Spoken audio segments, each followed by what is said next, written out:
مفتی زاہد حسین کے بیانات کے لیے مفتی زاہد حسین آفیشیل کو سبسکرائب کریں۔ مفتی زاہد حسین آفیشیل۔ بسم اللہ الرحمن الرحیم۔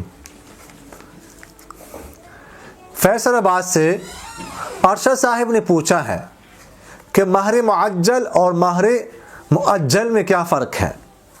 اگر مہر ادا نہ کیا ہو تو بیوی کے پاس جا سکتے ہیں؟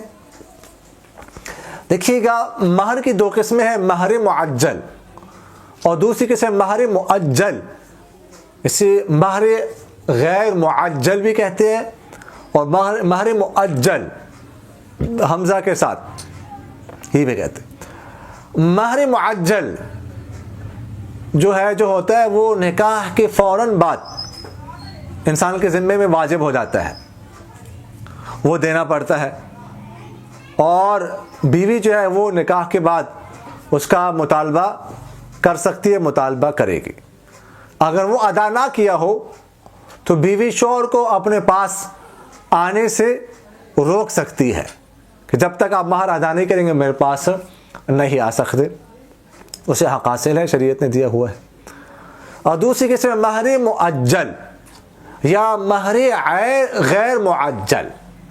یہ جو مہر معجل ہوتا ہے یا غیر معجل، یہ جو مہر ہوتا ہے اس کے لیے کوئی وقت مقرر کی جاتی ہے کہ فلاں وقت تک، مثلا شوہر ادا 1 سال کے بعد ادا کرے گا، 1 سال، 2 سال بعد یا 6 ماہ بعد، تو کوئی وقت متعین کیا ہے تو پھر اس وقت سے پہلے جو ہے نا بیوی اس کا مطالبہ نہیں کر سکتی، اس کے بعد مطالبہ کر سکتی ہے، یا تو اس کے لیے وقت جو ہے وہ مقرر کیا گیا ہو، یا یہ ہے کہ جو ہے نا وہ بیوی کے مطالبے پر جو ہے نا وہ چھوڑ دیا گیا ہو کہ بیوی جب مطالبہ کرے گی تو پھر ادا کیا جائے گا۔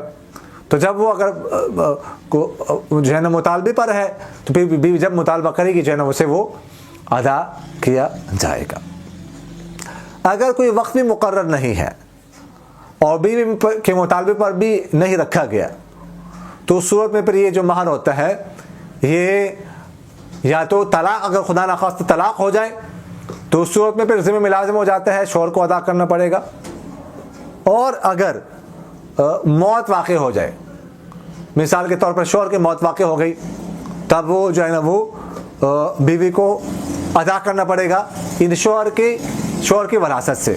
یہ قرض ہے جو ہے نا، سب سے پہلے تو تجہیز و تکفین کے اخراجات نکالنے پڑیں گے، اس کے بعد یہ مہر جو ہے نا یہ بھی اگر کسی اور کا قرض ہو تو وہ بھی ادا کیا جائے، یہ بھی قرض ہے، بیوی کا مہر ادا کیا جائے گا۔ اگر بیوی کا انتقال پہلے ہو جائے تو اس وقت میں یہ شوہر کے ذمے ہے، یہ بیوی کو یعنی بیوی کے ورثاء جو ہوں گے ان کو جو ہے وہ شوہر دینا پڑے گا، شوہر خود بھی اس کا وارث بنے گا، اپنا حصہ بھی رکھے گا اور ان کو بھی دے گا۔ اور یہ بات بھی ذہن میں رکھیے گا کہ مہر سارا کا سارا معجل بھی ہو سکتا ہے اور سارا کا سارا غیر معجل یعنی مؤجل بھی ہو سکتا ہے، اور آدھا معجل اور آدھا مؤجل بھی ہو سکتا ہے۔ 2 لاکھ مثال کے طور مہر ہے، 1 لاکھ معجل، 1 لاکھ جو ہے نا وہ مؤجل۔ یہ میاں بیوی کی رضامندی پر ہے، جیسے جو ہے وہ مہر کو مقرر کرنا چاہے جو ہے وہ مقرر کر سکتے ہیں۔